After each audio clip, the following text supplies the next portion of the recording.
الحمدللہ رب العالمین والعاقبۃ للمتقین والصلاة والسلام علی سید الانبیاء والمرسلین۔ السلام علیکم خواتین و حضرات، پروگرام تفہیم المسائل کے ساتھ آپ کا میزبان مفتی محمد عامر حاضر خدمت ہے۔ جیسا کہ آپ جانتے ہیں کہ ہم قرآن پاک اور موضوع سے متعلق کسی بھی ایک موضوع پر گفتگو کرتے ہیں اور پھر اس دوران آپ کی کالز بھی شامل کی جاتی ہیں۔ آج انشاءاللہ ہم ایمان کے حوالے سے گفتگو کریں گے۔ یہ اللہ تبارک و تعالیٰ کا شکر ہے، اس کا احسان ہے، اس کا کرم ہے کہ اللہ رب العزت نے ہمیں ایمان کی نعمت اور اسلام کی دولت سے مالا مال فرمایا، سرفراز فرمایا، اور ایمان کی یقیناً بے شمار برکتیں ہیں، بے شمار فوائد ہیں۔ قرآن پاک میں اللہ تبارک و تعالیٰ نے سورہ بقرہ میں فرمایا انتم الاعلون ان کنتم مؤمنین، تم ہی اعلیٰ رہو گے، غالب رہو گے اگر تم صاحب ایمان ہو۔ یہ آیت قرآن پاک کی واضح طور پہ ایمان کے فوائد، ثمرات اور برکات کی طرف اشارہ اور نشاندہی کر رہی ہے، بلکہ اعلان کر رہی ہے کہ جن کو اللہ تعالیٰ نے ایمان کی دولت سے سرفراز کیا ہے، اللہ تبارک و تعالیٰ ان کو غلبہ، بلندی، کامیابی اور پتہ نہیں کتنی فوائد اور برکتیں عطا فرمائے گا۔ لیکن ظاہر سی بات ہے کہ اسلام اور ایمان کی یہ برکتیں یہ تبھی ثابت ہوتی ہیں جب ہم اپنے دعوی ایمان کو عمل کی دلیل سے پروف نہ کر دیں، تب تک یہ برکتیں حاصل کرنا، ان فوائد کا مکمل طور پہ حصول ممکن نہیں ہوتا۔ قرآن پاک میں سورہ حجرات میں خود اللہ تبارک و تعالیٰ نے یہ بات بیان فرمائی کہ انما المؤمنون الذین آمنوا باللہ ورسولہ ثم لم یرتابوا وجاہدوا باموالہم وانفسہم فی سبیل اللہ اولئک ھم الصادقون۔ اللہ تعالیٰ فرماتا ہے کہ بے شک جو ایمان لائے اللہ پر، مومن وہ ہیں جو اللہ اس کے رسول پر ایمان لائے، ثم لم یرتابوا، پھر اس کے بعد کسی قسم کے شک میں مبتلا نہ ہو۔ یعنی ایمان لانے کے بعد اللہ تبارک و تعالیٰ اور اس کے رسول کو مان لینے کے بعد اس کے اندر ایک کانفیڈنس پیدا ہو جانا چاہیے، کوئی شک، کوئی شبہ، کوئی تذبذب، کوئی تشکیک اس کے اندر نہیں پائی جاتی ہو۔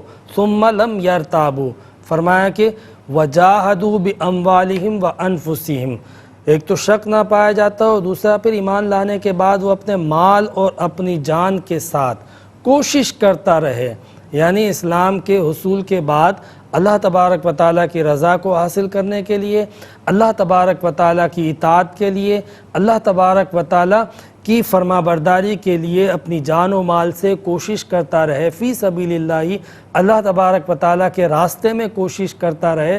ظاہر سی بات ہے کہ دونوں حوالوں سے جان و مال خرچ ہوتے ہی ہیں۔ فرمایا کہ اولئک ھم الصادقون، کہ یہی سچے ہیں۔ یعنی ایمان لانا ایک بات ہے اور ایمان کو اپنے عمل کی دلیل کے ساتھ ثابت کرنا، ثابت قدم رہنا، یہ دوسری بات ہے۔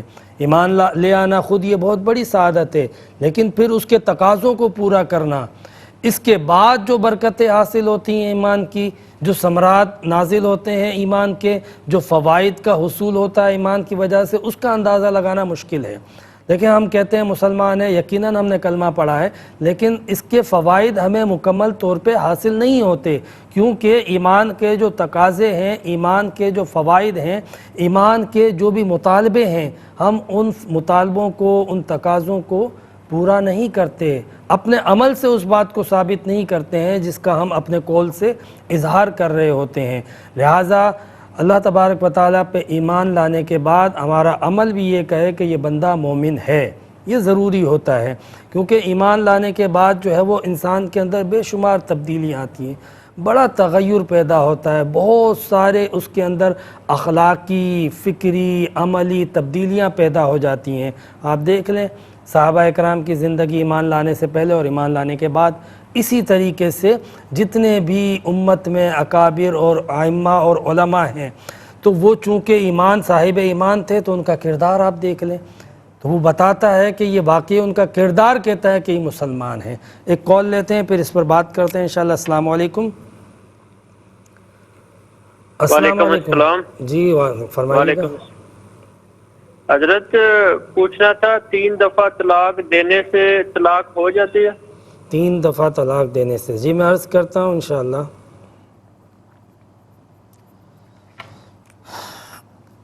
تو جتنے بھی اکابر امت ہیں، بزرگان دین ہیں، ائمہ ہیں، صلحاء ہیں، آپ کو ان کا عمل خود بخود کہتا تھا کہ وہ واقعی صاحب ایمان ہے، کیونکہ وہ صاحب کردار بھی تھے۔ جب بندہ کہتا ہے لا الہ الا اللہ محمد رسول اللہ، جب بندہ اللہ تبارک و تعالیٰ پر ایمان لے آتا ہے تو اس ایمان باللہ کے کچھ اثرات ہیں جو ایک بندے کے اندر جب ایمان اترتا ہے تو وہ اثر جو ہے وہ اپنا جو ہے وہ نتیجہ جو ہے وہ ضرور ظاہر کرتا ہے۔ تو اب بندہ ایمان تو لے آئے اس ذات پہ کہ جو ذات جو ہے وہ قادر مطلق ہے، وہ ذات جو مالک یوم الدین ہے، وہ ذات جو دیکھ رہی ہے، سن رہی ہے۔ اللہ تبارک و تعالیٰ پر ایمان لے آئیں، اس بات کو مانتے بھی ہوں کہ اللہ تبارک و تعالیٰ ہمارا خالق و مالک ہے اور اللہ تبارک و تعالیٰ نے ہمیں ان چیزوں کے کرنے کا، ان چیزوں کے نہ کرنے کا حکم دیا ہے۔ یہ ساری باتیں ماننے کے بعد پھر بندہ برائی کی طرف ملوث ہو جائے، راغب ہو جائے اور نیکی کو ترک کر دے، یہ ممکن نہیں ہے۔ اس پہ کلام کرتے ہیں لیکن ایک کالر کو شامل کرتے ہیں۔ السلام علیکم۔ وعلیکم السلام ورحمۃ اللہ وبرکاتہ۔ میرا سوال ہے کہ اگر شوہر 2 دفعہ طلاق دے دے تو اس میں شریعت میں کیا حکم ہے؟ 2 دفعہ کس طرح طلاق دی؟ ایک ہی وقت میں؟ ہاں، ایک ہی وقت میں 2 دفعہ بول رہے ہیں۔ کلیئر کا طلاق یوں کر کے؟ جی جی ٹھیک ہے، میں عرض کرتا ہوں انشاءاللہ۔ تو بندہ جب اس بات پہ یقین رکھتا ہو نا کہ مجھے اللہ تبارک و تعالیٰ کے مرنے کے بعد اللہ تبارک و تعالیٰ کی بارگاہ میں حاضر ہونا ہے، اس بات کا یقین ہو اور اللہ تبارک و تعالیٰ کی بارگاہ میں اپنے اعمال کا، اپنی زندگی کا حساب دینا ہے، تو ایمان باللہ اس وقت بندے کے اندر ایک کیفیت پیدا کرتا ہے خود احتسابی اور خوف کی، جو اس کے کردار کی تبدیلی کا باعث بنتی ہے۔ یعنی بندہ اللہ پہ ایمان رکھتا ہو، اسے یہ پتہ ہو کہ وہ مجھے دیکھ رہا ہے، یہ بھی پتہ ہے کہ مجھے اس کو حساب دینا ہے، تو کیسے ممکن ہے کہ پھر بندہ اللہ تبارک و تعالیٰ کی نافرمانی کرے؟ ہم کہیں بیٹھے ہوتے ہیں اور سامنے کیمرہ لگا ہوا ہو تو ہم فوراً کیمرے کی وجہ سے محتاط ہو جاتے ہیں۔ کہیں لکھا ہوا ہو کیمرے کی آنکھ آپ کو دیکھ رہی ہے، خبردار، تو ہم خبردار ہو جاتے ہیں۔ تو جب کیمرے کی آنکھ کا یہ اثر ہے تو وہ ذات جو سمیع بصیر ہے، جو سننے والی ہے ہر جگہ، جو دیکھنے والی ہے ہر جگہ، یہ ہمارا ایمان ہے۔ ہم اللہ تبارک و تعالیٰ پر ایمان لاتے ہیں تو اس بات کو بھی مانتے ہیں کہ وہ سمیع بصیر ہے، وہ سننے والا بھی ہے، دیکھنے والا بھی ہے۔ پھر کیسے ممکن ہو سکتا ہے کہ ہم اس کی نافرمانی کریں؟